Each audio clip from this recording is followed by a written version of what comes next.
Chapter 3 pair of linear equations in two variables दो चल वाले रेखी समीकरण ਦੇ ਜੋੜੇ।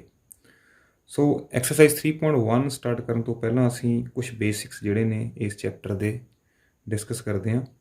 ਦੋ ਚੱਲ ਟੂ ਵੇਰੀਏਬਲਸ ਕਹਿਣ ਤੋਂ ਭਾਵ ਹੈ ਦੋ ਅਗਿਆਤ ਸੰਖਿਆਵਾਂ ਜਿਹੜੀਆਂ ਸਾਨੂੰ ਨਹੀਂ ਪਤਾ ਨੇ। ਸਮੀਕਰਨ ਮੀਨਸ ਇਕੁਏਸ਼ਨ, ਬਰਾਬਰ ਦਾ ਸਾਈਨ ਹੋ ਗਿਆ ਸਾਡੇ ਪਾਸ, ਦੇ ਜੋੜੇ ਪੇਅਰ, ਤਾਂ ਜਿਹੜੀਆਂ ਇਹ ਇਕੁਏਸ਼ਨਸ ਨੇ ਸਾਡੇ ਪਾਸ ਜੋੜੇ ਦੇ ਰੂਪ 'ਚ ਹੋਣਗੀਆਂ, ਪੇਅਰ ਦੇ ਰੂਪ 'ਚ ਹੋਣਗੀਆਂ। ਲੀਨੀਅਰ ਰੇਖਾ ਲਾਈਨ ਤੋਂ ਬਣਿਆ ਹੈ। ਸੋ ਜਦੋਂ ਅਸੀਂ ਨਾ ਇਕੁਏਸ਼ਨਸ ਦਾ ਗ੍ਰਾਫ ਬਣਾਵਾਂਗੇ ਤਾਂ ਸਾਡੇ ਪਾਸ ਇੱਕ ਲਾਈਨ ਸਾਨੂੰ ਪ੍ਰਾਪਤ ਹੋਏਗੀ। ਸੋ ਜੋੜੇ ਅਸੀਂ ਹੁਣ ਤੱਕ linear equation in one variable ਪੜ੍ਹਿਆ ਅਪ ਟੂ 8th ਕਲਾਸ ਇਸ ਤਰ੍ਹਾਂ x + 7 = 10। ਇਹ ਸਾਡੇ ਪਾਸ ਲੀਨੀਅਰ ਇਕੁਏਸ਼ਨ ਹੈ ਕਿਉਂਕਿ ਇਸ ਦੀ ਪਾਵਰ ਕਿੰਨੀ ਹੈ x ਦੀ 1 ਹੈ। Linear equation in one variable, x ਸਾਡੇ ਪਾਸ ਇੱਕ ਹੀ ਅਗਿਆਤ ਸੰਖਿਆ ਹੈ। ਸੋ ਜਦੋਂ ਇੱਕ ਅਗਿਆਤ ਸੰਖਿਆ ਹੋਵੇ, ਇੱਕ ਵੇਰੀਏਬਲ ਹੋਵੇ, ਤਾਂ ਸਾਨੂੰ ਕੰਡੀਸ਼ਨ ਵੀ ਇੱਕ ਹੀ ਚਾਹੀਦੀ ਹੁੰਦੀ ਹੈ ਉਸ ਨੂੰ ਫਾਈਂਡ ਕਰਨ ਦੇ ਲਈ। ਸੋ ਇਸ ਵਾਰ ਸਾਡਾ ਟੌਪਿਕ ਹੈ ਜਿਹੜਾ ਚੈਪਟਰ 3 ਹੈ ਉਹ linear equation in two variables, ਦੋ ਚੱਲ ਵਾਲੇ ਰੇਖੀ ਸਮੀਕਰਨ। ਉਹ ਸਾਡੇ ਪਾਸ ਇਸ ਰੂਪ ਦੇ ਵਿੱਚ ਨੇ 2x + 3y = 7। ਇੱਥੇ ਸਾਡੇ ਪਾਸ ਦੋ ਵੇਰੀਏਬਲਸ ਨੇ x ਤੇ y, ਦੋ ਅਗਿਆਤ ਸੰਖਿਆਵਾਂ ਨੇ। ਸੋ ਜਦੋਂ ਕਦੇ ਵੀ ਸਾਡੇ ਪਾਸ ਦੋ ਅਗਿਆਤ ਸੰਖਿਆਵਾਂ ਹੋਣ ਇਕੁਏਸ਼ਨ ਦੇ ਵਿੱਚ, ਸਾਨੂੰ ਘੱਟੋ ਘੱਟ ਦੋ ਕੰਡੀਸ਼ਨਸ ਚਾਹੀਦੀਆਂ ਨੇ। ਕਹਿਣ ਤੋਂ ਭਾਵ ਸਾਨੂੰ ਦੋ ਇਕੁਏਸ਼ਨਸ ਚਾਹੀਦੀਆਂ ਨੇ, ਤਦ ਹੀ ਅਸੀਂ x ਤੇ y ਦੇ ਜਿਹੜੇ ਮੁੱਲ ਨੇ ਉਹ ਅਸੀਂ ਫਾਈਂਡ ਕਰ ਸਕਾਂਗੇ। ਸੋ ਸਾਡੇ ਪਾਸ ਇੱਥੇ ਦੋ ਕੰਡੀਸ਼ਨਸ, ਤਦ ਹੀ ਜਿਹੜਾ ਸਾਡਾ ਚੈਪਟਰ ਹੈ ਉਸਦਾ ਨਾਮ ਹੈ ਪੇਅਰ ਆਫ। ਪੇਅਰ ਦੇ ਰੂਪ ਦੇ ਵਿੱਚ ਨੇ, ਪੇਅਰ ਦੀ ਫਾਰਮ ਦੇ ਵਿੱਚ ਨੇ, ਜੋੜਿਆਂ ਦੇ ਰੂਪ ਦੇ ਵਿੱਚ ਨੇ। ਸੋ ਹਮੇਸ਼ਾ ਜਦੋਂ ਵੀ ਸਾਨੂੰ ਕੁਐਸਚਨ ਆਉਣਾ ਹੈ ਤਾਂ ਸਾਡੇ ਪਾਸ ਜੋੜਾ ਆਉਣਾ ਹੈ, ਇਸ ਨੂੰ ਅਸੀਂ ਸੋਲਵ ਕਰਨਾ ਹੈ x ਤੇ y ਦੇ ਲਈ। ਸੋ ਜਿਹੜੀ ਐਕਸਰਸਾਈਜ਼ 3.1 ਹੈ ਉਸ ਦੇ ਵਿੱਚ ਅਸੀਂ ਰੋਜ਼ਾਨਾ ਜ਼ਿੰਦਗੀ ਦੇ ਆਧਾਰਿਤ ਅਸੀਂ ਕੁਝ ਸਮੀਕਰਨ, ਦੋ ਚੱਲ ਵਾਲੇ ਰੇਖੀ ਸਮੀਕਰਨ ਜਿਹੜੇ ਨੇ ਉਹ ਬਣਾਉਣੇ ਨੇ ਅਤੇ ਉਹਨਾਂ ਨੂੰ ਅਸੀਂ ਗ੍ਰਾਫ ਦੇ ਉੱਪਰ ਰੀਪ੍ਰਜੈਂਟ ਕਰਨਾ ਹੈ, ਗ੍ਰਾਫੀਕਲ। ਤਾਂ ਉਹਦੀ ਰੀਪ੍ਰਜੈਂਟੇਸ਼ਨ ਕਰਨੀ ਹੈ, ਆਲੇਖ ਬਣਾਉਣਾ ਹੈ ਅਸੀਂ ਉਹਦਾ। ਸੋ ਐਕਸਰਸਾਈਜ਼ 3.1 ਜਿਹੜਾ ਉਹ ਸਟਾਰਟ ਕਰਦੇ ਹਾਂ ਆਪਾਂ। ਇਸ ਦੇ ਸਾਡੇ ਪਾਸ 3 ਕੁਐਸਚਨ ਨੇ, ਤਿੰਨੋਂ ਡਿਸਕਸ ਕਰਾਂਗੇ ਅਸੀਂ ਇਸ ਵੀਡੀਓ ਦੇ ਵਿੱਚ।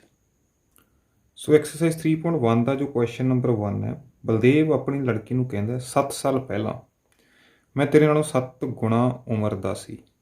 ਸੋ ਇੱਕ ਪਿਤਾ ਹੈ ਜਿਹੜਾ ਆਪਣੀ ਡਾਟਰ ਨੂੰ ਕਹਿ ਰਿਹਾ 7 years ago I was 7 times as old as you were then। 7 ਸਾਲ ਪਹਿਲਾਂ ਮੈਂ ਤੇਰੇ ਨਾਲੋਂ 7 ਗੁਣਾ, 7 times ਏਜ ਸੀ ਫਾਦਰ ਦੀ ਡਾਟਰ ਦੇ ਨਾਲੋਂ। ਹੁਣ ਤੋਂ 3 ਸਾਲ ਬਾਅਦ ਮੈਂ ਤੇਰੇ ਤੋਂ ਸਿਰਫ 3 ਗੁਣਾ ਉਮਰ ਦਾ ਰਹਿ ਜਾਵਾਂਗਾ। After 3 years from now I shall be 3 times as old as you will be। Represent the situation algebraically and graphically. ਅਸੀਂ ਬੀਜਗਣਿਤਕ ਤੇ ਗ੍ਰਾਫੀ ਰੂਪਾਂ ਦੇ ਵਿੱਚ ਇਸ ਨੂੰ ਵਿਅਕਤ ਕਰਨਾ ਹੈ। ਸੋ ਸਾਡੇ ਪਾਸ ਦੋ ਕੰਡੀਸ਼ਨਸ ਨੇ, ਦੋ ਸਿਚੁਏਸ਼ਨਸ ਨੇ। ਇੱਕ 7 ਸਾਲ ਪਹਿਲਾਂ ਹੈ, ਇੱਕ ਅੱਜ ਤੋਂ 3 ਸਾਲ ਬਾਅਦ ਹੈ। ਸੋ ਅਸੀਂ ਪਹਿਲਾਂ ਅੱਜ ਦੀ ਗੱਲ ਕਰਨੀ ਹੈ, ਪ੍ਰੈਜ਼ੈਂਟ ਦੀ ਗੱਲ ਕਰਨੀ ਹੈ, ਫਿਰ ਅਸੀਂ 7 ਸਾਲ ਪਹਿਲਾਂ ਅਤੇ ਫਿਰ ਉਸ ਤੋਂ 3 ਸਾਲ ਬਾਅਦ। ਕੰਡੀਸ਼ਨ ਸਾਡੇ ਪਾਸ ਦੋ ਹੀ ਨੇ, ਇੱਕ 7 ਸਾਲ ਪਹਿਲਾਂ ਦੀ ਹੈ ਅਤੇ ਦੂਸਰੀ ਕੰਡੀਸ਼ਨ ਸਾਡੇ ਪਾਸ 3 ਸਾਲ ਬਾਅਦ ਦੀ ਹੈ। ਸੋ ਦੋ ਚੱਲ ਵਾਲੇ ਰੇਖੀ ਸਮੀਕਰਨ ਦੇ ਜੋੜੇ ਸਾਡੇ ਪਾਸ ਬਣਨਗੇ ਦੋ ਕੰਡੀਸ਼ਨਾਂ ਤੋਂ, ਦੋ ਸਿਚੁਏਸ਼ਨਾਂ ਤੋਂ। ਸੋ ਆਓ ਆਪਾਂ ਉਹ ਜੋੜੇ ਜਿਹੜੇ ਆ ਬਣਾਉਣ ਦੀ ਕੋਸ਼ਿਸ਼ ਕਰਦੇ ਹਾਂ।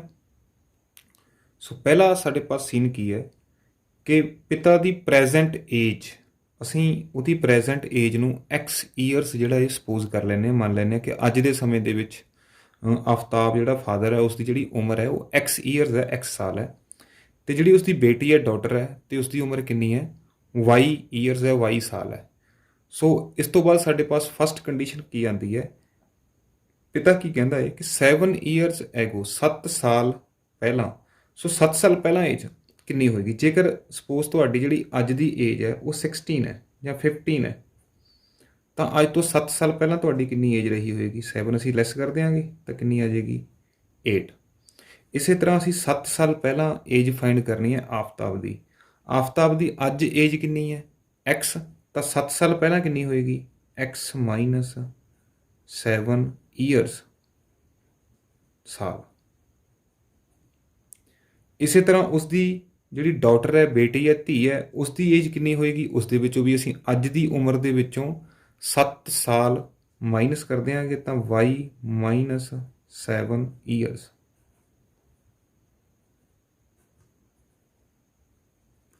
ਕੰਡੀਸ਼ਨ ਜਿਹੜੀ ਉਹ ਅਸੀਂ ਬਾਅਦ 'ਚ ਬਣਾਉਂਦੇ ਹਾਂ। ਅਸੀਂ ਏਜਿਸ ਨੋਟ ਕਰ ਲੈਂਦੇ ਹਾਂ ਪਹਿਲਾਂ। ਦੂਸਰਾ ਸੀਨ ਸਾਡੇ ਪਾਸ ਕੀ ਹੈ, 3 ਸਾਲ ਬਾਅਦ ਦਾ ਹੈ, ਆਫਟਰ 3 ਈਅਰਸ। ਤਾਂ ਜੇਕਰ ਅਸੀਂ ਗੱਲ ਕੀਤੀ ਹੈ ਕਿ ਅੱਜ ਤੁਹਾਡੀ ਏਜ 15 ਹੈ, ਤਾਂ 3 ਸਾਲ ਬਾਅਦ ਕਿੰਨੀ ਹੋਣੀ ਹੈ? 15 + 3 ਕਿੰਨੀ ਹੋ ਜਾਏਗੀ?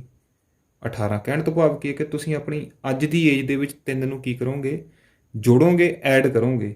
ਸੋ ਅੱਜ ਤੋਂ 3 ਸਾਲ ਬਾਅਦ ਜਿਹੜੀ ਆਫਤਾਬ ਦੀ ਏਜ ਹੋਏਗੀ, ਅੱਜ ਅਸੀਂ x ਸਪੋਜ਼ ਕੀਤੀ ਹੈ, ਤਾਂ 3 ਸਾਲ ਬਾਅਦ ਕਿੰਨੀ ਹੋਏਗੀ? x + 3 ਈਅਰਸ, ਸਾਲ। ਇਸੇ ਤਰ੍ਹਾਂ ਡਾਟਰ ਅਸੀਂ ਅੱਜ ਕੀ ਮੰਨਿਆ ਕਿ y ਸਾਲ ਦੀ ਹੈ, ਤਾਂ 3 ਸਾਲ ਬਾਅਦ ਕਿੰਨੀ ਹੋਏਗੀ? y + 3 ਈਅਰਸ, ਸਾਲ। ਸੋ ਸਾਡੇ ਪਾਸ ਏਜਿਸ ਆ ਗਈਆਂ ਨੇ। ਪ੍ਰੈਜੈਂਟ ਏਜ ਹੈ, 7 ਸਾਲ ਬਾਅਦ ਦੀ ਏਜ ਹੈ, ਅਤੇ 3 ਸਾਲ ਪਹਿਲਾਂ ਦੀ ਏਜ ਹੈ। 7 ਸਾਲ ਪਹਿਲਾਂ ਦੀ ਏਜ ਹੈ ਅਤੇ 3 ਸਾਲ ਬਾਅਦ ਦੀ ਏਜ ਹੈ। ਤਾਂ ਇਸ ਤੋਂ ਬਾਅਦ ਅਸੀਂ ਕੰਡੀਸ਼ਨਸ ਜਿਹੜੀਆਂ ਸਾਨੂੰ ਦਿੱਤੀਆਂ ਨੇ ਉਹ ਅਸੀਂ ਅਪਲਾਈ ਕਰਦੇ ਹਾਂ, ਅਤੇ ਜਿਹੜੀਆਂ ਇਕੁਏਸ਼ਨਸ ਨੇ, ਜਿਹੜੇ ਸਾਡੇ ਸਮੀਕਰਨ ਨੇ, ਉਹ ਅਸੀਂ ਬਣਾ ਲੈਂਦੇ ਹਾਂ।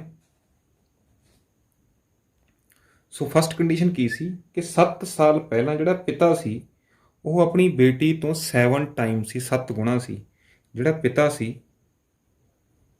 ਉਸਦੀ ਏਜ ਸੁਭਾਵਿਕ ਹੈ ਵੱਧ ਹੋਏਗੀ, ਤਾਂ ਸਾਨੂੰ ਬੇਟੀ ਜਿਹੜੀ ਧੀ ਹੈ ਉਸ ਦੀ ਏਜ ਨੂੰ 7 ਨਾਲ ਗੁਣਾ ਕਰਨਾ ਪਏਗਾ, ਡਾਟਰ ਨੂੰ। ਸੋ ਤਦ ਹੀ ਦੋਨਾਂ ਦੀ ਜਿਹੜੀ ਏਜ ਹੈ ਬਰਾਬਰ ਹੋਏਗੀ। ਸੋ ਫਾਦਰ ਦੀ ਏਜ ਅਸੀਂ ਲੱਭੀ ਸੀ 7 ਸਾਲ ਪਹਿਲਾਂ, ਦੈਟ ਇਜ਼ x - 7, ਅਤੇ ਧੀ ਸਾਡੇ ਪਾਸ ਸੀ y - 7, ਅਤੇ ਪਿਤਾ ਨੇ ਕੀ ਕਿਹਾ ਸੀ ਕਿ ਮੈਂ ਧੀ ਨਾਲੋਂ 7 ਗੁਣਾ, 7 ਟਾਈਮਸ, 7 × this। ਸੋ ਅਸੀਂ ਇਸ ਨੂੰ ਸੋਲਵ ਕਰ ਲੈਂਦੇ ਹਾਂ। ਸੋ x - 7 ਜੋ ਪਿਤਾ ਹੈ ਉਹ ਧੀ ਦਾ 7 ਗੁਣਾ, ਜੋ ਫਾਦਰ ਦੀ ਏਜ ਸੀ ਉਹ ਡਾਟਰ ਨਾਲੋਂ 7 ਟਾਈਮ ਸੀ। So 7 × age of daughter. So ਇਹ ਬਣ ਗਿਆ 7y - 49। 7y ਅਸੀਂ ਲੈਫਟ ਹੈਂਡ ਸਾਈਡ ਲੈ ਆਉਂਦੇ ਹਾਂ। x - 7y = 7 ਅਸੀਂ ਰਾਈਟ ਹੈਂਡ ਸਾਈਡ ਲੈ ਆਉਂਦੇ ਹਾਂ। ਇੱਧਰ ਸਾਡੇ ਪਾਸ 7 ਨੈਗੇਟਿਵ ਹੈ, ਤਾਂ ਰਾਈਟ ਹੈਂਡ ਸਾਈਡ ਜਾ ਕੇ ਕੀ ਹੋ ਜਾਏਗਾ? ਪੋਜ਼ੀਟਿਵ। ਸੋ ਇਹ ਸਾਡੇ ਪਾਸ ਕੀ ਆ ਗਿਆ? x - 7y = -42। ਇਹ ਸਾਡੀ ਜਿਹੜੀ ਫਸਟ ਇਕੁਏਸ਼ਨ ਹੈ, ਪਹਿਲਾ ਸਮੀਕਰਨ ਹੈ, ਇਹ ਸਾਡਾ ਬਣ ਗਿਆ ਹੈ। ਇਸੇ ਤਰ੍ਹਾਂ ਅਸੀਂ ਦੂਸਰੀ ਕੰਡੀਸ਼ਨ ਜਿਹੜੀ ਹੈ 3 ਸਾਲ ਬਾਅਦ ਵਾਲੀ, ਉਹ ਵੀ ਅਪਲਾਈ ਕਰ ਲੈਂਦੇ ਹਾਂ। ਆਫਟਰ 3 ਈਅਰਸ, ਦੂਜੀ ਸ਼ਰਤ ਸਾਡੇ ਪਾਸ ਕੀ ਹੈ? ਅਕੋਰਡਿੰਗ ਟੂ ਸੈਕੰਡ ਕੰਡੀਸ਼ਨ,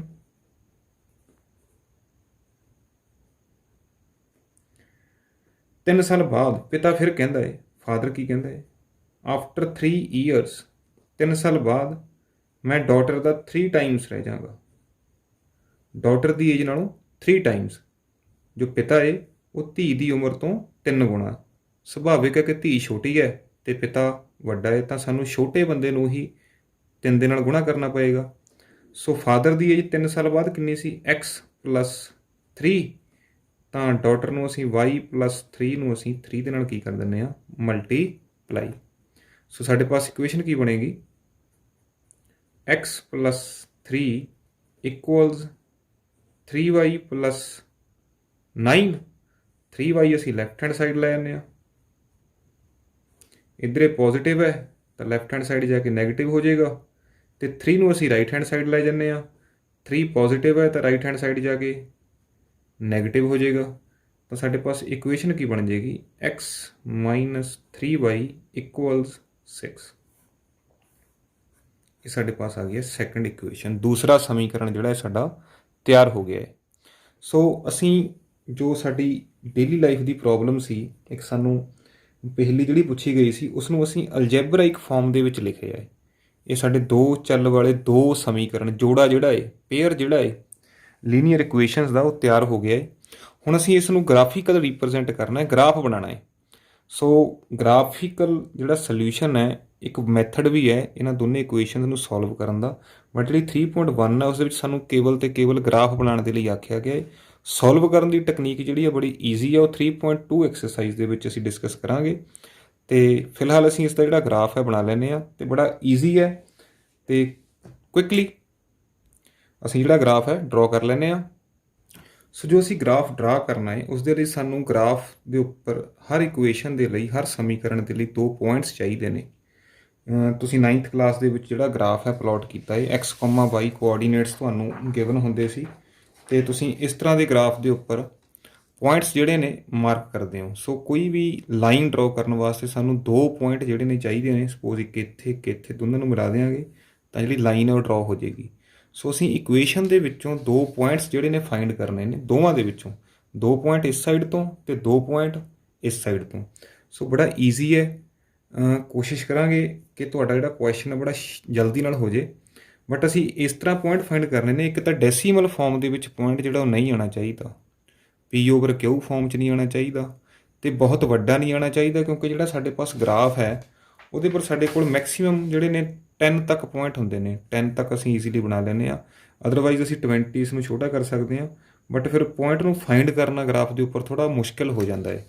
ਸੋ ਅਸੀਂ ਇਸ ਤਰ੍ਹਾਂ ਪੁਆਇੰਟ ਫਾਈਂਡ ਕਰਨਾ ਹੈ ਕਿ ਪੁਆਇੰਟ ਜਿਹੜਾ ਹੈ ਉਹਦੀ ਵੈਲਿਊ ਜਿਹੜੀ ਹੈ ਉਹ 10 ਦੇ ਅਰਾਊਂਡ ਰਹੇ। ਸੋ ਜੇਕਰ ਮੈਂ ਇੱਥੇ x ਜਿਹੜਾ ਹੈ ਇਸ ਨੂੰ 0 ਪੁੱਟ ਕਰਦੇ ਹਾਂ ਤਾਂ 7 ਦੇ ਉੱਪਰ ਇਹ ਕੈਂਸਲ ਆਊਟ ਹੋ ਜਾਏਗਾ। ਸਭ ਤੋਂ ਪਹਿਲਾ ਜਿਹੜਾ ਟ੍ਰਿਕ ਹੈ, ਈਜ਼ੀ ਟ੍ਰਿਕ ਹੈ ਕਿ ਇੱਕ ਵਾਰ x 0 ਪੁੱਟ ਕਰ ਦਿਓ ਅਤੇ ਇੱਕ ਵਾਰ y। ਜੇਕਰ x ਦਾ ਜਿਹੜਾ ਕੋਫੀਸ਼ੀਐਂਟ ਹੈ ਇਸ ਦੇ ਨਾਲ ਕੈਂਸਲ ਆਊਟ ਹੁੰਦਾ ਹੈ ਜਾਂ y ਦਾ ਕੋਫੀਸ਼ੀਐਂਟ ਇਹਦੇ ਨਾਲ ਕੈਂਸਲ ਆਊਟ ਹੁੰਦਾ ਹੈ, ਅਸੀਂ ਦੂਸਰੇ ਨੂੰ 0 ਪੁੱਟ ਕਰ ਦੇਣਾ। ਸਪੋਜ਼ 7 ਜਿਹੜਾ ਕੈਂਸਲ ਆਊਟ ਹੋ ਰਿਹਾ ਇੱਥੇ, ਤਾਂ ਮੈਂ x ਨੂੰ 0 ਪੁੱਟ ਕਰ ਸਕਦਾ। ਤਾਂ ਮੈਂ ਇਹਦੇ ਵਿੱਚ ਫਸਟ ਕੇਸ ਦੇ ਵਿੱਚ ਪੁੱਟ x = 0, ਇਹਦੇ ਵਿੱਚ ਜਿਹੜਾ x ਦਾ ਮੁੱਲ ਹੈ 0 ਭਰ ਦਿਆਂਗਾ ਮੈਂ। ਸੋ x ਤਾਂ 0 ਹੋ ਗਿਆ, ਰਹਿ ਕੀ ਗਿਆ ਮੇਰੇ ਪਾਸ -7y = -42। So this employees minus ਕੈਂਸਲਸ out. 7 7 6 42, 7 6 is 42, ਤਾਂ y ਮੇਰੇ ਪਾਸ ਕਿੰਨਾ ਆ ਗਿਆ 6। ਤਾਂ ਜਿਹੜਾ ਮੇਰਾ ਪੁਆਇੰਟ ਆ ਉਹ ਕੀ ਬਣਿਆ, ਮੈਂ x ਕਿੰਨਾ ਲਿਆ ਸੀ 0, x, y ਲੈਣਾ ਹੈ, ਤਾਂ ਮੈਂ x 0 ਲਿਆ ਸੀ ਅਤੇ y ਕਿੰਨਾ ਹੈ ਮੇਰੇ ਪਾਸ 6। ਤਾਂ ਮੈਨੂੰ ਈਜ਼ੀਲੀ ਗ੍ਰਾਫ ਦੇ ਉੱਪਰ ਫਾਈਂਡ ਕਰ ਸਕਦਾ, ਆਸਾਨੀ ਨਾਲ ਲੱਭਿਆ ਜਾ ਸਕਦਾ ਇਹ।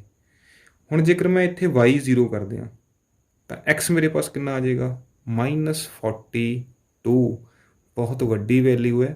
ਬਿਨਾਂ ਸ਼ੱਕ ਇਹ ਬਟੇ ਦੇ ਵਿੱਚ ਨਹੀਂ ਹੈ, P/Q ਫਾਰਮ 'ਚ ਨਹੀਂ ਹੈ, ਡੈਸੀਮਲ ਫਾਰਮ 'ਚ ਨਹੀਂ ਹੈ, ਬਟ -42 ਨੂੰ ਗ੍ਰਾਫ ਦੇ ਉੱਪਰ ਪਲਾਟ ਕਰਨਾ ਬੜਾ ਮੁਸ਼ਕਿਲ ਕੰਮ ਹੈ ਕਿਉਂਕਿ ਵੈਲਿਊ ਕਾਫੀ ਵੱਡੀ ਹੈ। ਸੋ ਅਸੀਂ ਕੁਛ ਇੱਥੇ ਹੋਰ ਪੁੱਟ ਕਰਕੇ ਦੇਖ ਸਕਦੇ ਹਾਂ। ਇਸ ਸਾਈਡ ਪੁੱਟ ਕਰ ਲੈਂਦੇ ਹਾਂ। y = ਜੇਕਰ ਅਸੀਂ 3 ਪੁੱਟ ਕਰ ਲਈਏ, 7 3 is 21, ਉੱਧਰ ਲੈ ਕੇ ਜਾਵਾਂਗੇ ਫਿਰ ਵੀ 21 ਆਏਗਾ। ਕੁਛ ਵੱਡੀ ਵੈਲਿਊ ਪੁੱਟ ਕਰ ਸਕਦੇ ਹਾਂ ਅਸੀਂ। ਸੋ ਜੇਕਰ ਮੈਂ y ਨੂੰ 6 ਪੁੱਟ ਕਰਦੇ ਹਾਂ ਤਾਂ y ਆਲਰੇਡੀ 6 ਆਇਆ ਮੇਰੇ ਪਾਸ। ਛੋਟਾ ਕਰਨਾ ਮੈਂ 5 ਪੁੱਟ ਕਰ ਲੈਂਦਾ, ਪੁੱਟ y = 5, ਪੁੱਟ y = 5।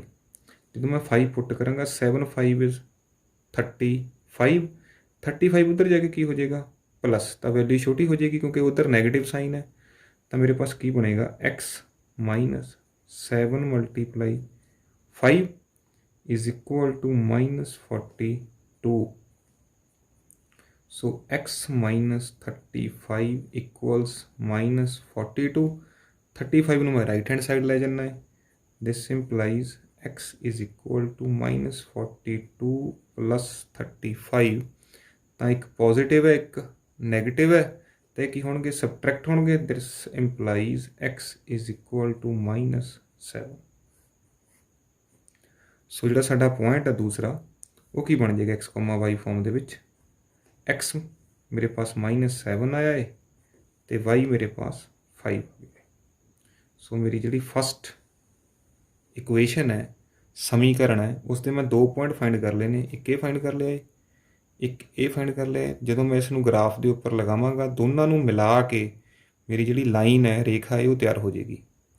ਸੋ ਇਸੇ ਤਰ੍ਹਾਂ ਅਸੀਂ ਜੋ ਸਾਡਾ ਦੂਸਰਾ ਸਮੀਕਰਨ ਹੈ x - 2y, ਇਸ ਨੂੰ ਵੀ ਸੋਲਵ ਕਰ ਲੈਂਦੇ ਹਾਂ।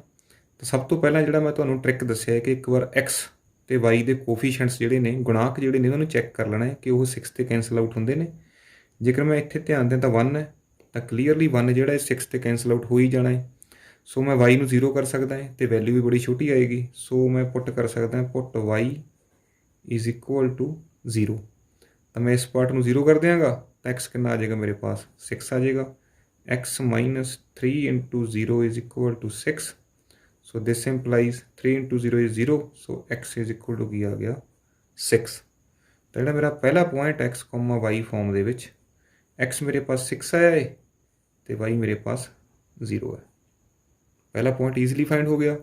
ਇਸੇ ਤਰ੍ਹਾਂ ਅਸੀਂ ਹੁਣ y ਦਾ ਕੋਫੀਸ਼ੀਐਂਟ ਚੈੱਕ ਕਰ ਲੈਂਦੇ ਹਾਂ ਕਿ ਜੇ ਮੈਂ x ਨੂੰ 0 ਪੁੱਟ ਕਰਦੇ ਹਾਂ ਤਾਂ ਕੀ ਇਹ ਕੈਂਸਲ ਆਊਟ ਹੋਏਗਾ। 3 2 ਇਜ਼ 6, ਵੈਲਿਊ ਵੀ ਬੜੀ ਛੋਟੀ ਆ ਰਹੀ ਹੈ ਤਾਂ ਮੈਂ y ਨੂੰ ਵੀ 0 ਪੁੱਟ ਕਰ ਦਿੰਦਾ। ਸਭ ਤੋਂ ਈਜ਼ੀਐਸਟ ਮੈਥਡ ਹੈ ਗ੍ਰਾਫ ਦੇ ਪੁਆਇੰਟ ਫਾਈਂਡ ਕਰਨ ਦਾ ਕਿ ਇੱਕ ਵਾਰ x ਨੂੰ 0 ਭਰ ਦਿਓ ਅਤੇ ਇੱਕ ਵਾਰ y ਨੂੰ 0 ਭਰ ਦਿਓ। ਬਟ ਕੰਡੀਸ਼ਨ ਕੀ ਹੈ, ਸ਼ਰਤ ਕੀ ਹੈ ਕਿ ਇਹਦੇ ਜਿਹੜੇ ਕੋਫੀਸ਼ੀਐਂਟਸ ਨੇ ਇਹ ਇੱਥੇ ਕੈਂਸਲ ਆਊਟ ਹੋਣੇ ਚਾਹੀਦੇ ਨੇ, ਜਿਹੜੇ ਗੁਣਾਂਕ ਨੇ ਕੱਟਣੇ ਚਾਹੀਦੇ ਨੇ।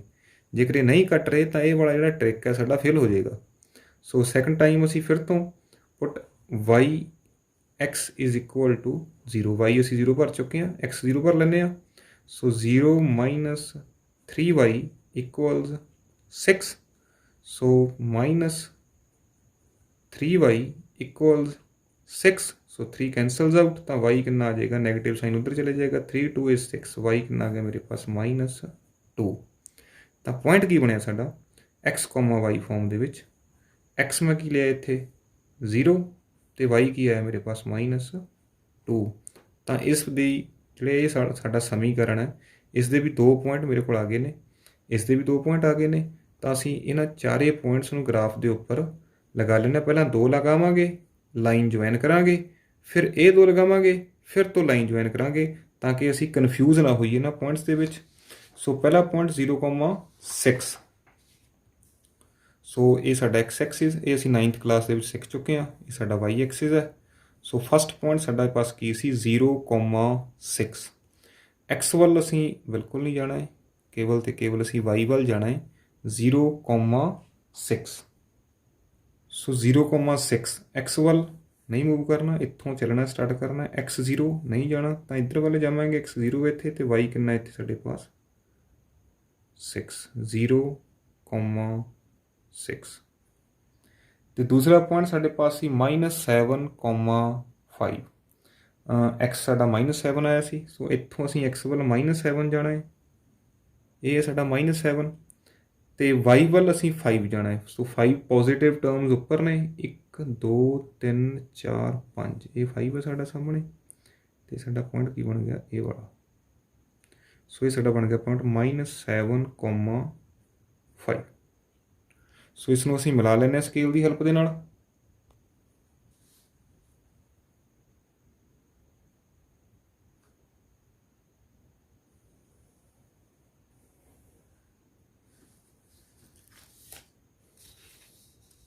ਸੋ ਇਹ ਸਾਡਾ ਜਿਹੜਾ ਗ੍ਰਾਫ ਹੈ ਫਸਟ ਇਕੁਏਸ਼ਨ ਦਾ ਉਹ ਤਿਆਰ ਹੋ ਗਿਆ ਹੈ। ਸੋ ਸਾਡੀ ਫਸਟ ਇਕੁਏਸ਼ਨ ਸੀ x -7y ਇਕੁਅਲਸ -42। ਇਸ ਦੀ ਅਸੀਂ ਇੱਕ ਸਿਰੇ 'ਤੇ ਲਿਖ ਦਿੰਦੇ ਹਾਂ। ਸੋ ਅਸੀਂ ਹੁਣ ਦੂਸਰੀ ਇਕੁਏਸ਼ਨ ਜਿਹੜੀ ਸਾਡਾ ਦੂਸਰਾ ਸਮੀਕਰਨ ਸੀ ਉਸ ਦੇ ਪੁਆਇੰਟ ਸੀ ਸਾਡੇ ਕੋਲ 6,0।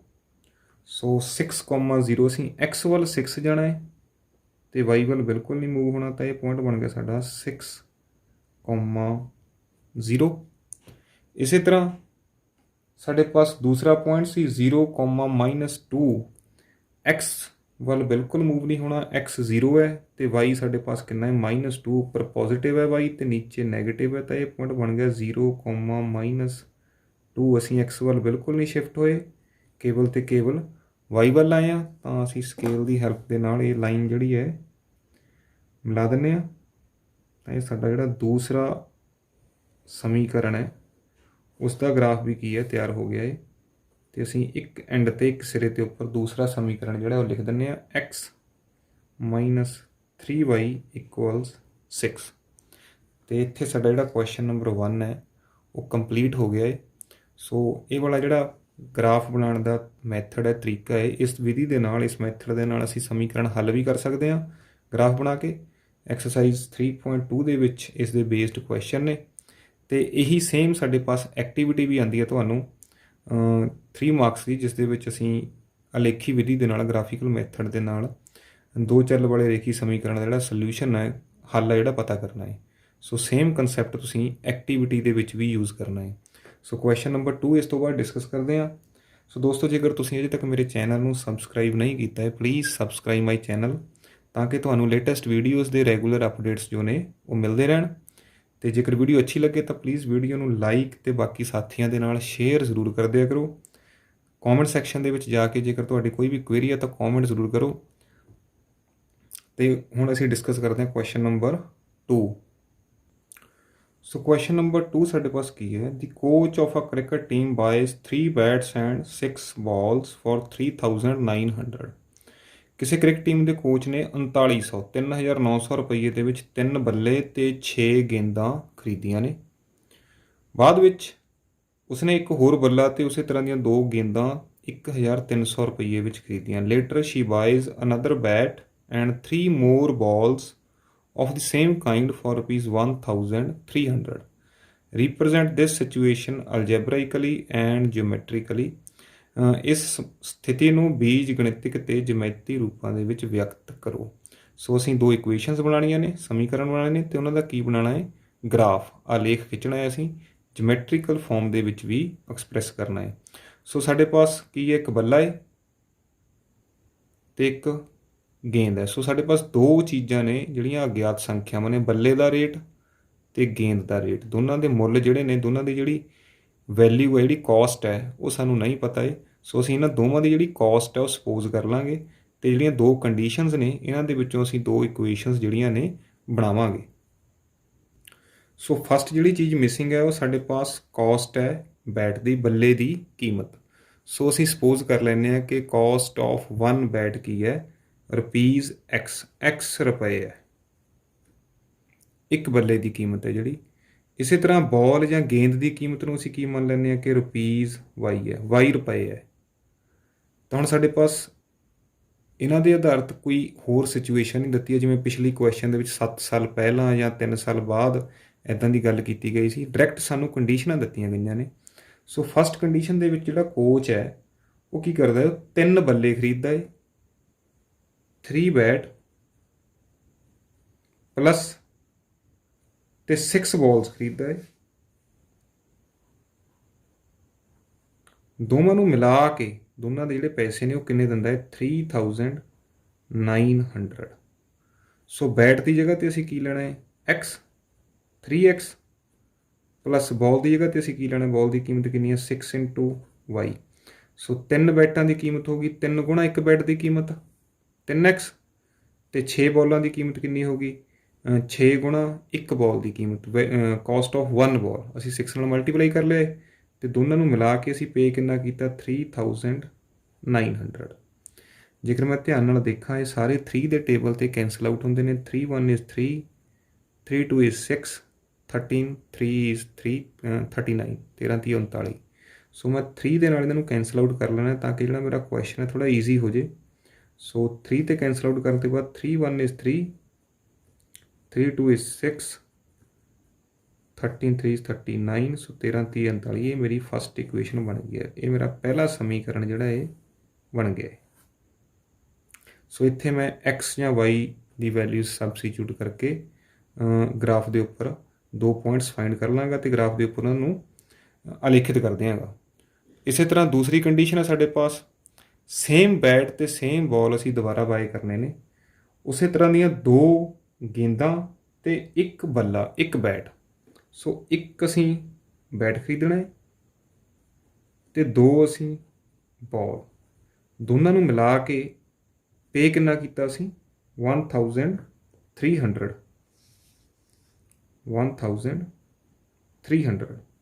ਸੋ 1 bat 2 balls. So 1 bat and 2 balls. ਦੋਸਤੋ ਇੱਥੇ 3 ਬਾਲਸ ਨੇ, ਜੋ ਇੰਗਲਿਸ਼ ਮੀਡੀਅਮ ਹੈ ਉਸ ਦੇ ਵਿੱਚ 3 ਬਾਲਸ ਗਿਵਨ ਨੇ ਤੇ ਜੋ ਪੰਜਾਬੀ ਮੀਡੀਅਮ ਹੈ ਉਸ ਦੇ ਵਿੱਚ 2 ਬਾਲਾਂ ਦੀ ਗੱਲ ਕੀਤੀ ਗਈ ਹੈ। ਸੋ ਅਸੀਂ 3 ਬਾਲਾਂ ਜਿਹੜੀਆਂ ਚੂਜ਼ ਕਰਕੇ ਚੱਲਾਂਗੇ। ਸੋ ਤੁਸੀਂ ਆਪਣੀ ਜੋ ਪੰਜਾਬੀ ਮੀਡੀਅਮ ਦੀ ਬੁੱਕ ਹੈ ਉਸ ਦੇ ਵਿੱਚ ਕਰੈਕਸ਼ਨ ਕਰ ਲਿਓ ਕਿ ਇੱਥੇ 2 ਬਾਲਾਂ ਦੀ ਜਗ੍ਹਾ 'ਤੇ ਸਾਨੂੰ ਕੀ ਦਿੱਤਾ ਹੈ, ਇਹ ਵਾਲਾ 2 ਗੇਂਦਾਂ। ਇੱਥੇ ਸਾਡੇ ਪਾਸ 3 ਗੇਂਦਾਂ ਗਿਵਨ ਨੇ। ਸੋ 3 ਹੈ ਇੱਥੇ। ਸੋ 3 ਗੇਂਦਾਂ, 1 bat and 3 balls. So bat ਦੀ ਕੀਮਤ ਸਾਡੇ ਪਾਸ ਕਿੰਨੀ ਹੈ, x ਦੈਟ ਇਜ਼ 1x ਤੇ ਬਾਲ ਸਾਡੇ ਪਾਸ ਹੈ y that is 3y equals 1300। ਸੋ ਸਾਡੇ ਪਾਸ ਸੋ ਨੈਕਸਟ ਸਟੈਪ ਦੇ ਵਿੱਚ ਅਸੀਂ ਇਹਨਾਂ ਦੋਨੇ ਇਕੁਏਸ਼ਨਸ ਜਿਹੜੀਆਂ ਨੇ ਸਾਡੇ ਪਾਸ ਇਹਨਾਂ ਦੇ ਪੁਆਇੰਟ ਫਾਈਂਡ ਕਰਦੇ ਹਾਂ ਤੇ ਉਹਨਾਂ ਨੂੰ ਗ੍ਰਾਫ ਦੇ ਉੱਪਰ ਅਲੇਖਿਤ ਕਰਦੇ ਹਾਂ। ਸੋ ਇਕੁਏਸ਼ਨ 1 ਦੇ ਵਿੱਚ ਜੇਕਰ ਮੈਂ ਪਹਿਲਾਂ ਟ੍ਰਿਕ ਯੂਜ਼ ਕਰਾਂ ਕਿ x ਨੂੰ 0 ਭਰਦੇ ਹਾਂ ਤਾਂ y ਮੇਰੇ ਪਾਸ ਕੀ ਆਏਗਾ 650। ਸੋ 650 ਬਹੁਤ ਵੱਡੀ ਵੈਲਿਊ ਹੈ, ਤਾਂ ਸਾਨੂੰ ਗ੍ਰਾਫ ਦੇ ਜਿਹੜੇ ਪੁਆਇੰਟਸ ਨੇ ਉਹਨਾਂ ਨੂੰ 1 2 3 ਦੀ ਜਗ੍ਹਾ 'ਤੇ 100 200 ਸਪੋਜ਼ ਕਰਨਾ ਪਏਗਾ। ਵੈਸੇ ਵੀ ਬਹੁਤ ਵੱਡੀ ਵੈਲਿਊ ਹੈ, ਤਾਂ ਸਾਨੂੰ ਗ੍ਰਾਫ ਜਿਹੜਾ 100 200 ਦੇ ਫਾਰਮ ਦੇ ਵਿੱਚ ਹੀ ਲੈਣਾ ਪਏਗਾ। ਸੋ ਇੱਥੇ ਅਸੀਂ x ਨੂੰ 0 ਪੁੱਟ ਕਰ ਸਕਦੇ ਹਾਂ। ਸੋ ਪੋਜ਼ x ਕੀ ਹੈ ਸਾਡੇ ਪਾਸ 0, ਤਾਂ ਜਦੋਂ ਮੈਂ x ਨੂੰ 0 ਪੁੱਟ ਕਰਾਂਗਾ 0 + 2y = 1300, ਤਾਂ y ਮੇਰੇ ਪਾਸ ਕਿੰਨਾ ਆ ਗਿਆ 1300 ਨੂੰ ਜਦੋਂ ਅਸੀਂ 2 ਦੇ ਨਾਲ ਡਿਵਾਈਡ ਕਰਾਂਗੇ ਤਾਂ ਆਏਗਾ 650। ਤਾਂ ਜਿਹੜਾ ਸਾਡਾ ਪਹਿਲਾ ਪੁਆਇੰਟ ਹੈ x, y ਉਹ ਕੀ ਬਣ ਜਾਏਗਾ x 0 ਤੇ y ਕਿੰਨਾ ਆ ਜਾਏਗਾ ਮੇਰੇ ਪਾਸ 650 650। ਇਸੇ ਤਰ੍ਹਾਂ ਅਸੀਂ ਫਿਰ ਤੋਂ ਜੇਕਰ ਮੈਂ y ਨੂੰ 0 ਕਰਦੇ ਹਾਂ ਤਾਂ x ਮੇਰੇ ਪਾਸ 1300, ਇਹ ਬਹੁਤ ਵੱਡੀ ਵੈਲਿਊ ਆ ਜਾਏਗੀ, ਲਗਭਗ 13 ਪੁਆਇੰਟਸ ਅੱਗੇ ਜਾਣਾ ਪਏਗਾ ਜੇਕਰ ਅਸੀਂ 100 ਨੂੰ 1 ਪੁਆਇੰਟ ਮੰਨਦੇ ਹਾਂ। ਜੇਕਰ ਅਸੀਂ ਇੱਕ ਬਾਕਸ ਨੂੰ 100 ਮੰਨਦੇ ਹਾਂ ਤਾਂ ਸਾਨੂੰ 13 ਪੁਆਇੰਟ ਤੱਕ ਜਾਣਾ ਪਏਗਾ, ਜੋ ਕਿ ਵਾਕਈ ਬਹੁਤ ਵੱਡਾ ਹੈ। ਅਸੀਂ ਕੋਸ਼ਿਸ਼ ਕਰਦੇ ਹਾਂ 10 ਤੋਂ ਛੋਟਾ ਕਰਨ ਦੀ। ਸੋ ਅਸੀਂ x ਨੂੰ ਕੁਝ ਸਪੋਜ਼ ਕਰ ਲੈਂਦੇ ਹਾਂ ਕਿ ਸਪੋਜ਼ x ਕੀ ਹੈ ਸਾਡੇ ਪਾਸ 500 ਹੈ। 500 ਉੱਧਰ ਜਾ ਕੇ ਸਬਟਰੈਕਟ ਹੋ ਜਾਏਗਾ, 800 ਰਹਿ ਜਾਏਗਾ, 800 ਦਾ ਹਾਫ 400 ਆ ਜਾਏਗਾ। ਉਹਨੂੰ ਈਜ਼ੀ ਹੈ ਪਲੋਟ ਕਰਨਾ, ਈਵਨ ਤੁਸੀਂ 300 ਵੀ ਲੈ ਸਕਦੇ ਹੋ। ਸੋ ਇਕੁਏਸ਼ਨ ਕੀ ਬਣੇਗੀ ਮੇਰੇ ਪਾਸ 500 + 2y = 1300। 500 ਇੱਧਰ ਜਾ ਕੇ ਸਬਟਰੈਕਟ ਹੋ ਜਾਏਗਾ, 1300 ਘਟਾਓ 500 ਮੇਰੇ ਪਾਸ ਕੀ ਰਹਿ ਜਾਏਗਾ 800। ਸੋ 800 ਦਾ ਹਾਫ ਕਰਨਾ ਈਜ਼ੀ ਹੈ, 4 ਦੂਣੀ 8, ਤਾਂ y ਕਿੰਨਾ ਆ ਗਿਆ ਮੇਰੇ ਪਾਸ 400। ਸੋ ਪੁਆਇੰਟ ਕੀ ਬਣੇਗਾ x, y। ਸੋ x ਮੈਂ 500 ਲਿਆ ਸੀ ਤੇ y ਮੇਰੇ ਪਾਸ ਕਿੰਨਾ ਆ ਗਿਆ 400। ਸੋ ਇਸ ਇਕੁਏਸ਼ਨ ਦੇ ਮੇਰੇ ਪਾਸ 2 ਪੁਆਇੰਟਸ ਆ ਗਏ ਨੇ, ਦਿਸ 1 ਤੇ ਦਿਸ 1।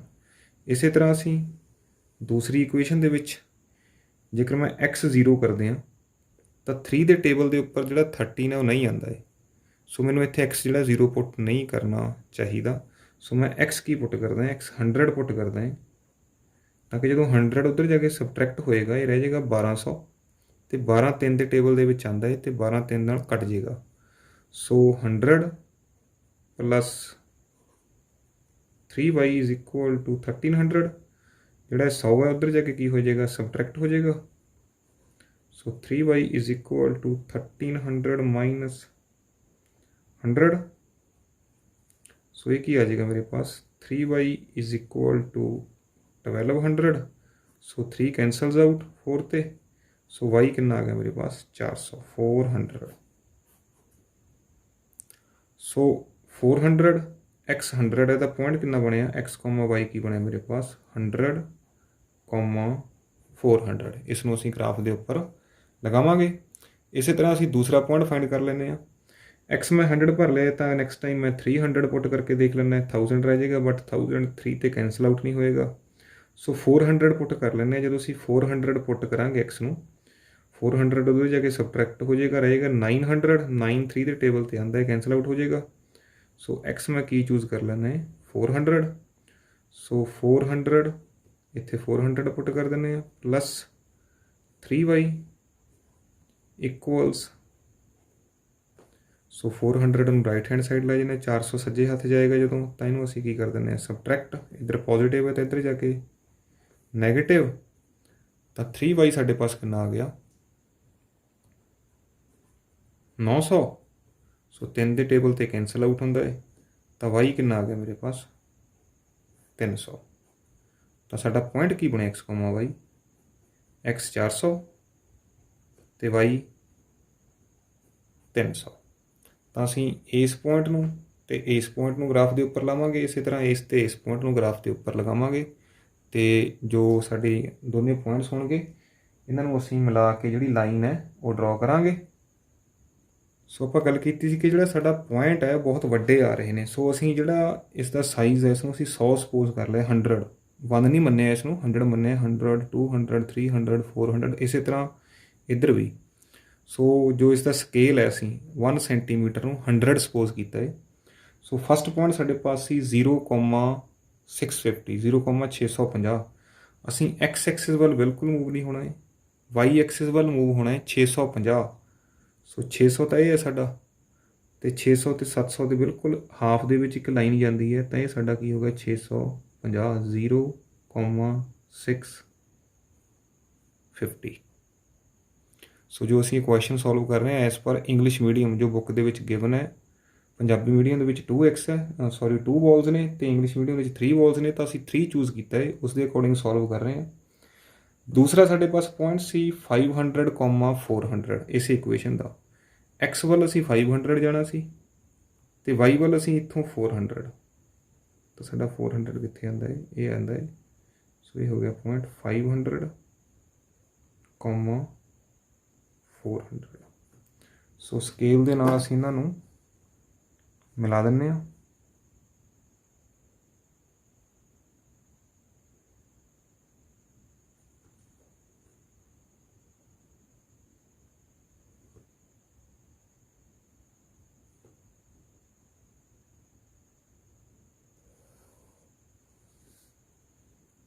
ਸੋ ਇਸ ਸਾਈਡ ਅਸੀਂ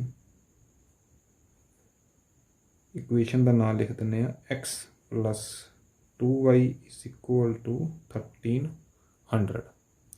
ਇਸੇ ਤਰ੍ਹਾਂ ਦੂਸਰੀ ਇਕੁਏਸ਼ਨ ਦੇ ਜਿਹੜੇ ਪੁਆਇੰਟਸ ਨੇ, ਸੋ ਸਾਡੇ ਪਾਸ ਸੀ 100,400। ਐਕਸ ਵੱਲ ਅਸੀਂ 100 ਜਾਣਾ ਅਤੇ ਵਾਈ ਵੱਲ ਅਸੀਂ 400, ਇਹ ਬਣ ਗਿਆ ਸਾਡਾ 100,400। ਦੂਸਰਾ ਪੁਆਇੰਟ ਸੀ ਸਾਡੇ ਪਾਸ 400,300। ਐਕਸ ਵੱਲ ਅਸੀਂ 400 ਜਾਣਾ ਅਤੇ ਵਾਈ ਵੱਲ ਅਸੀਂ 300 ਜਾਣਾ, ਇਹ ਵਾਲਾ ਇਹ ਹੋ ਗਿਆ ਸਾਡਾ 400,300। ਅਤੇ ਇਹਨਾਂ ਦੋਨਾਂ ਪੁਆਇੰਟਸ ਨੂੰ ਅਸੀਂ ਸਕੇਲ ਦੀ ਹੈਲਪ ਦੇ ਨਾਲ ਮਿਲਾ ਦਿੰਦੇ ਹਾਂ।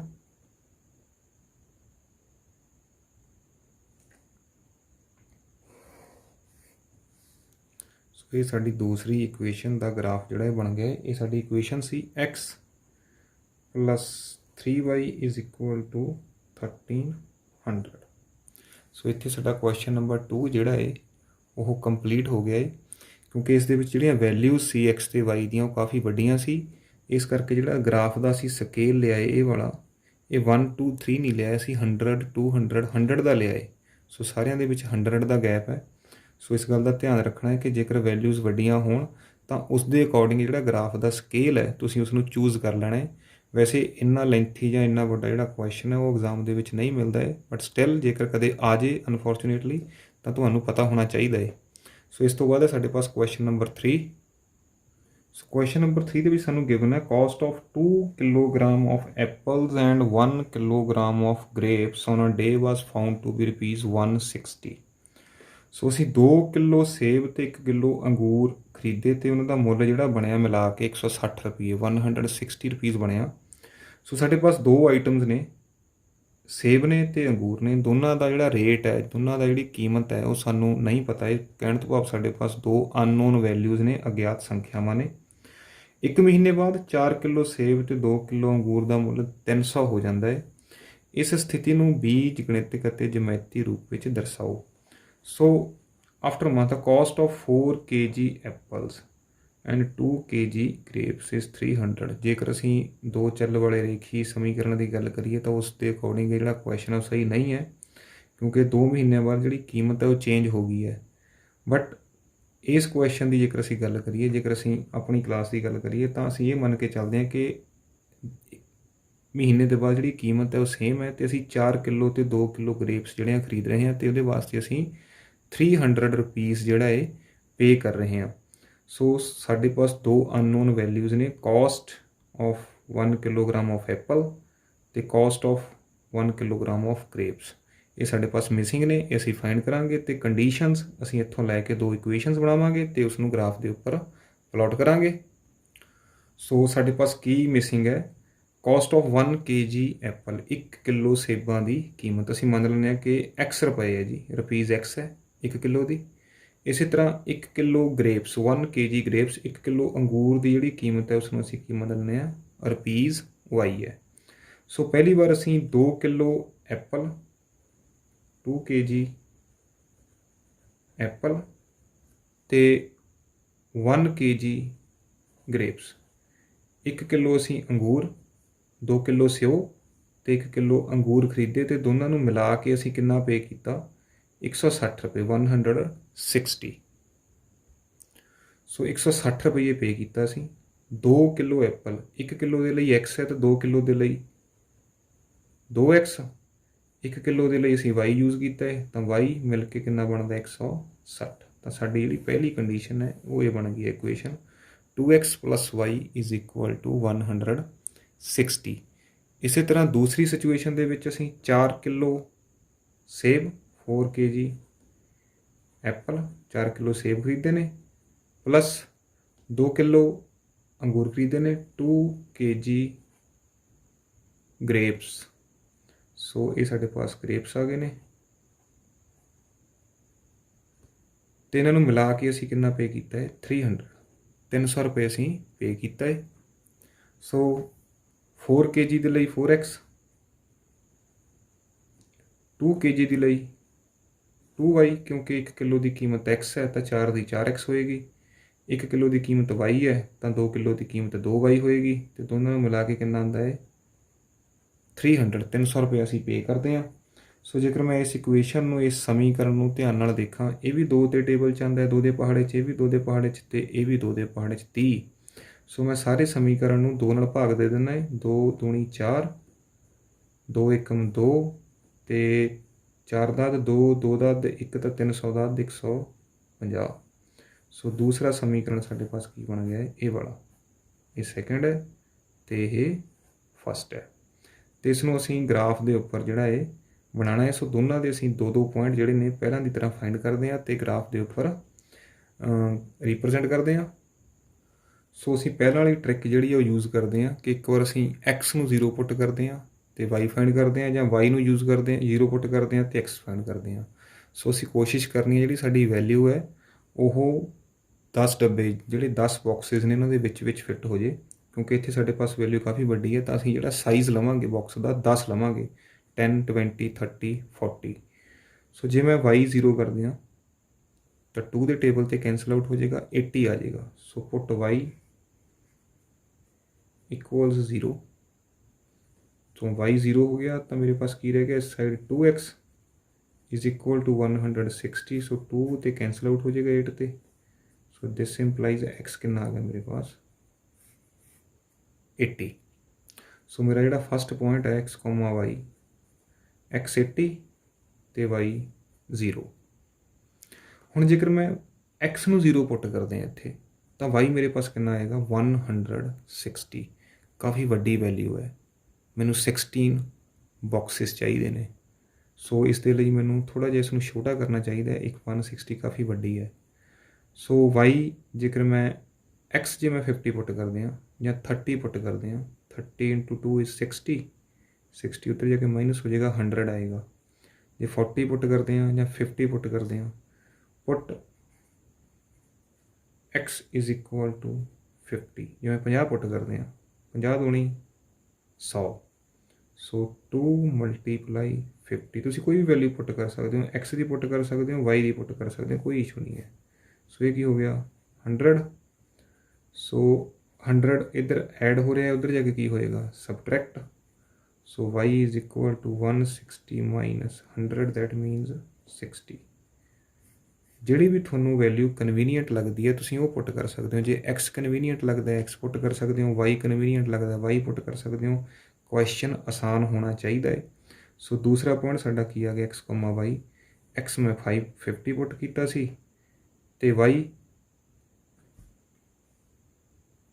y ਮੇਰੇ ਪਾਸ ਆ ਗਿਆ 60। ਸੋ 2 ਪੁਆਇੰਟ ਆ ਗਏ ਨੇ ਮੇਰੇ ਪਾਸ। ਸੋ ਇਸੇ ਤਰ੍ਹਾਂ ਅਸੀਂ ਦੂਸਰੀ ਇਕੁਏਸ਼ਨ ਦੇ ਵਿੱਚ ਜਦੋਂ ਅਸੀਂ y 0 ਪੁੱਟ ਕਰਾਂਗੇ ਤਾਂ x ਮੇਰੇ ਪਾਸ ਕੀ ਆ ਜਾਏਗਾ? 75। 2 ਦਾ ਹਾਫ 1, ਇਸ ਦਾ ਵੀ ਹਾਫ ਹੋ ਜਾਏਗਾ। ਸੋ ਪੁੱਟ y = 0। ਸੋ ਦਿਸ ਇੰਪਲਾਈਜ਼ 2x ਕੀ ਆ ਗਿਆ ਮੇਰੇ ਪਾਸ? 150।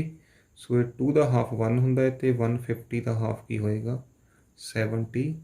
2 ਦੇ ਟੇਬਲ 'ਤੇ ਕੈਂਸਲ ਆਊਟ ਹੋ ਜਾਏਗਾ। ਸੋ 75 ਫਾਈਂਡ ਕਰਨਾ ਕੋਈ ਔਖਾ ਕੰਮ ਨਹੀਂ ਹੈ, ਈਜ਼ੀ ਹੈ। ਇਸੇ ਤਰ੍ਹਾਂ मैं y ਨੂੰ ਨੈਕਸਟ ਟਾਈਮ 50 ਪੁੱਟ ਕਰ ਦਿੰਦਾ ਹੈ। ਸੋ 50 ਮਾਈਨਸ 150 ਕੀ ਹੋ ਜਾਏਗਾ 100, 100 ਦਾ ਹਾਫ ਕੀ ਹੋਏਗਾ। ਸੋ ਸੈਕੰਡ ਟਾਈਮ ਪੁੱਟ, ਚਾਹੇ ਤੁਸੀਂ x ਵੀ ਪੁੱਟ ਕਰ ਸਕਦੇ ਹੋ, ਕੋਈ ਇਸ਼ੂ ਨਹੀਂ ਹੈ, y ਪੁੱਟ ਕਰ ਸਕਦੇ ਹੋ, ਉਹ ਵੀ ਕੋਈ ਇਸ਼ੂ ਨਹੀਂ ਹੈ। y is equal to 50। ਜੇਕਰ ਤੁਸੀਂ x ਨੂੰ ਵੀ 50 ਪੁੱਟ ਕਰ ਦਿਓਗੇ ਤਦ ਵੀ ਉਹੀ ਆਂਸਰ ਆਏਗਾ ਸਾਡੇ ਪਾਸ। ਸੋ 2x ਪਲੱਸ y ਦੀ ਜਗ੍ਹਾ 'ਤੇ ਮੈਂ ਕਿੰਨਾ ਪੁੱਟ ਕਰਤਾ ਹੈ 50। So that is equal to 150। 50 plus ਹੋ ਰਿਹਾ ਹੈ ਤਾਂ ਰਾਈਟ ਹੈਂਡ ਸਾਈਡ ਜਾ ਕੇ ਕੀ ਹੋਏਗਾ, ਸਬਟਰੈਕਟ ਹੋਏਗਾ। ਇਹ ਇੱਧਰ ਜੋੜ ਦਾ ਨਿਸ਼ਾਨ ਹੈ ਤਾਂ ਉੱਧਰ ਜਾ ਕੇ ਘਟਾਓ ਦਾ ਨਿਸ਼ਾਨ, ਤਾਂ ਸਾਡੇ ਪਾਸ 2x ਕਿਹਦੇ ਬਰਾਬਰ ਆ ਗਿਆ 100 ਦੇ। 2 ਕੈਂਸਲਸ ਆਊਟ ਤਾਂ x ਕਿੰਨਾ ਆ ਗਿਆ ਮੇਰੇ ਪਾਸ 50। ਸੋ ਦੂਸਰਾ ਪੁਆਇੰਟ x ਤੇ y ਦੋਨੋਂ ਕੀ ਬਣ ਗਏ 50 50। ਇੱਥੇ ਮੇਰੇ ਪਾਸ x 75 ਸੀ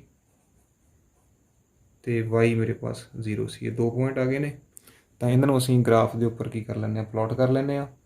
ਕਿਉਂਕਿ ਸਾਡੇ ਪਾਸ ਜਿਹੜੇ ਪੁਆਇੰਟਸ ਨੇ ਉਹ ਸਾਰੇ 10 ਦੇ ਮਲਟੀਪਲ ਨੇ ਆਲਮੋਸਟ 80 60 50 50 75 ਵੀ ਆਲਮੋਸਟ ਆ ਜਾਏਗਾ। ਤਾਂ ਜਿਹੜਾ ਅਸੀਂ ਗ੍ਰਾਫ ਬਣਾਵਾਂਗੇ ਉਹਦੇ ਵਿੱਚ ਅਸੀਂ ਜਿਹੜਾ ਸਾਈਜ਼ ਲਵਾਂਗੇ ਉਹ 10 ਲਵਾਂਗੇ। ਸੋ ਜਿਹੜਾ ਗ੍ਰਾਫ ਹੈ ਮੈਂ ਲੈ ਲਿਆ 10 ਦਾ ਸਾਈਜ਼ ਲਿਆ 10 20 30 40 50। ਇਸ ਸਾਈਡ ਵੀ ਤਾਂ ਕਿਉਂਕਿ ਨੈਗੇਟਿਵ ਵੈਲਿਊਜ਼ ਨਹੀਂ ਨੇ ਸਾਡੇ ਪਾਸ ਤਾਂ ਇੱਧਰ ਮੈਂ ਘੱਟ ਲਿਖਿਆ ਹੈ। ਸੋ ਫਸਟ ਪੁਆਇੰਟ ਮੇਰੇ ਪਾਸ ਸੀ 80,0। x ਵੱਲ 80 ਜਾਣਾ ਹੈ ਅਤੇ y ਵੱਲ ਮੂਵ ਨਹੀਂ ਹੋਣਾ। ਸੋ x 80।